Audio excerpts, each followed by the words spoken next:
OMG. Ako ay naloka. Sobrang loka.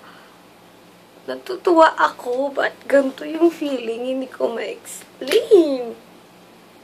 So, nag-edit ako ng mga videos ko kanina para may upload ko sana ngayon kasi para ngayon may upload ko ngayon. Tapos, habang in-edit ko, nanood ako ng bagong upload ni Señorita 9288, si Idol By. Ayun. Hindi ko alam kung ano mafe-feel ko. Parang natutuwa ako na hindi ko maintindihan. Na nanlalamig yung kamay ko. Tapos, kasi, oo, idol ko siya. Like before, 2 years ago, when she wasn't even making her vlogs now. Tapos, sorry sobrang speechless lang talaga ako. Ayun, kasi, sa totoo lang yung surprise na akala ko na binanggit ko kanina is, babanggitin niya lang ako, like, babanggitin as a viewer na sobrang fan na fan siya. Hindi yung babanggitin niya ako para i-subscribe ng subscriber niya or for sure nanonood din kayo, pero hindi ko inakala na lalo na she bought something just to make a giveaway para i-subscribe yung channel ko. Oh my God! Idol By! Super, super thank you. Hindi ko talaga inakala na ganito. Sobrang, tapos, super, sa akin, kasi tinawag mo akong friend. Hindi, someone, I mean, that was a big thing for me. Like, this was the first time I felt so much appreciated by someone. Someone na, knowing na, I don't really know, someone I don't really think na kilala ko in person. Super thank you, Idol By. Idol talaga, promise. Kasi, this mean a lot to me. Not because, look, yan. Not because you made the giveaway for me, pero the fact that you did it, or nabubulol ako. Hindi ako nabubulol. Speechless ako. Wala akong masabi. Yung fact na may ginawa ka para sa akin, yung fact nga, ipaskill mo yung mukha ko dun sa video na pinanood mo sa akin,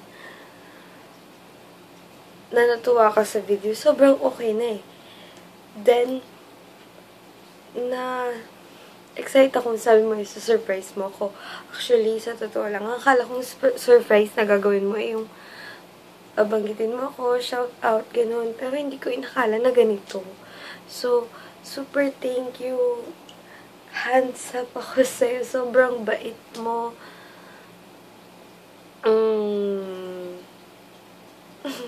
Wala akong masabi. Thank you, Idol. Sana one day ma-repay ko din tong kabaitan na tasanggikin ko na nagawa mo for me.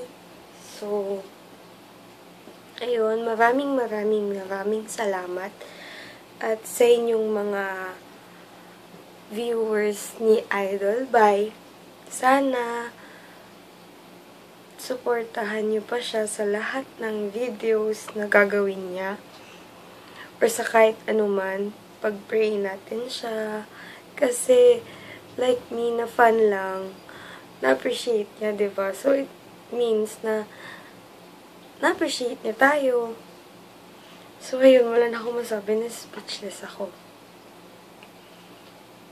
Ang bait niya. Ang bait mo kung nanonood ka. ka. At ang saya ko. Sobra. Sana ma-realize mo na sobrang napasaya mo ko. Huwag ka nang maiiyak. Masanay ka na. I mean, hindi masanay. Dapat alam mo na nga yun eh. I mean, hindi ka mayabang. Sa totoo lang, naiiyak ka pa pag may mga ganito-ganito. Pero, yung iba dyan, parang hindi na namamansin yun. So, yun nga. Gaya ng sabi ko, maraming salamat. At more powers, more blessings, more kung ano man ang gusto mo. Sobrang thank you. And,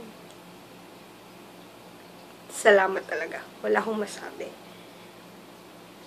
Starstruck pa rin ako hanggang ngayon. Mag-alas 12 na ng madaling araw. Ewan ko kung makakatulog ako. Sobrang saya ko. Can't wait na i-share to kay RJ. Kasi alam talaga ni RJ na fan mo ko. Like, dati pa, pinapakita ko na yung mga videos mo sa kanya. By the way, ako nga pala si Emma. Emma na lang tawag niyo sa akin. Huwag na MV, idol. Ayun, so, thank you.